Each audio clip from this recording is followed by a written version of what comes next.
পূর্ব বর্ধমান শহরে নবাবহাটের কবিগুরু হাসপাতালে গ্যাস সিলিন্ডার বিস্ফোরণে গুরুতর আহতদের দেখতে এলেন বীরভূম জেলা পরিষদের সভাধিপতি কাজল শেখ। 3 দিন আগে সিউড়ি 2 নম্বর ব্লকের কুষ্টপুরি তেঘুরিয়া গ্রামে ঘটে ভয়াবহ সিলিন্ডার বিস্ফোরণের ঘটনা। এই ঘটনায় জখম হয় মোট 8 জন। এই 8 জনের মধ্যে 2জনকে প্রাথমিক চিকিৎসার পর ছেড়ে দেওয়া হয়।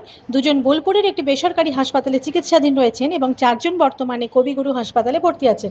এদের অবস্থা অত্যন্ত আশঙ্কাজনক বলে জানান সভাধিপতি কাজল শেখ। বলেন, এরা প্রত্যেকেই দরিদ্র সীমার নিচে বসবাসকারী মানুষ।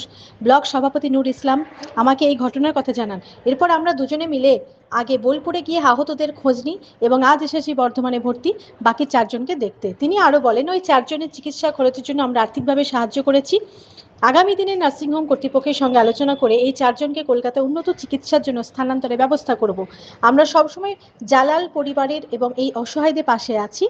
এই ঘটনা প্রশাসনের নজরে এসেছে বলেও জানান তিনি এবং দীর্ঘমেয়াদী সহায়তা পরিকল্পনার দিকেও নজর দেওয়া হচ্ছে। কাজল শেখ সাংবাদিকদের মুখোমুখি কি জানালেন আসুন শুনে নেব। বর্ধমান থেকে ইমতিয়াজ হোসেনের রিপোর্ট, সারাদিন খবর। আমাদের সাঁইথা বিধানসভার পুরন্দপুর 2 নম্বর ব্লকের সিউড়ি 2 নম্বর ব্লকে পুরন্দপুর ব্লকের সিউড়ি 2 নম্বর ব্লক, পুরন্দপুর ব্লক নয়, কুষ্টগুড়ি তেঘরিয়া গ্রামে গত 3 দিন আগে একটা সিলিন্ডার বাস্ট হয় এবং 8জন ভীষণভাবে ইনজুরি হয়। 8জনের মধ্যে 2জনকে প্রাথমিক ট্রিটমেন্টের পর ছেড়ে দেওয়া হয়। 2জন বর্তমানে বোলপুরে চিকিৎসাধীন আছে বেসরকারি হসপিটালে এবং 4জন এই কবিগুরু হসপিটালে অ্যাডমিট আছে।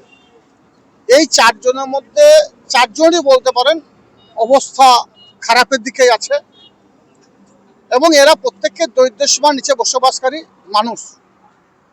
তো ওখানকার ব্লক প্রেসিডেন্ট আমাদের জেলার পূর্ত পরিবহন কর্মাধ্যক্ষ নূর ইসলাম সাহেব, উনি আমাকে বিষয়টা বলেন এবং ওনাকে সঙ্গে নিয়ে গত পরশুদিন বোলপুরে গিয়েছিলাম।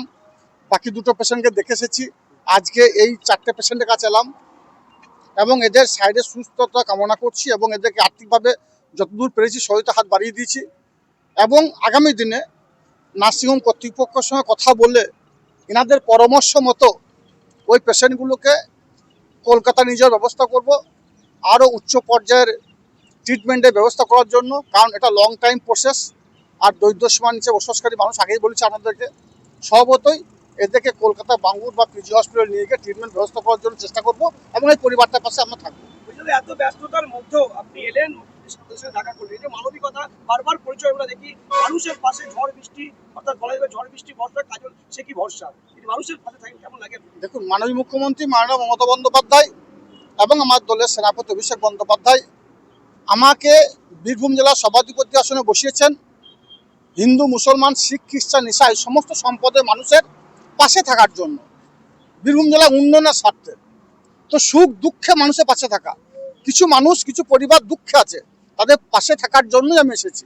এখানে কোনো রাজনীতি নয়, আমার দলের বা কোন দলের সমর্থক আমার দেখার প্রয়োজন নেই। এরা মানুষ, এরা বিপদগ্রস্ত, এদের পাশে থাকাটাই আমার ডিউটি, আমার কাজ, সেটা আমি করতে এসেছি।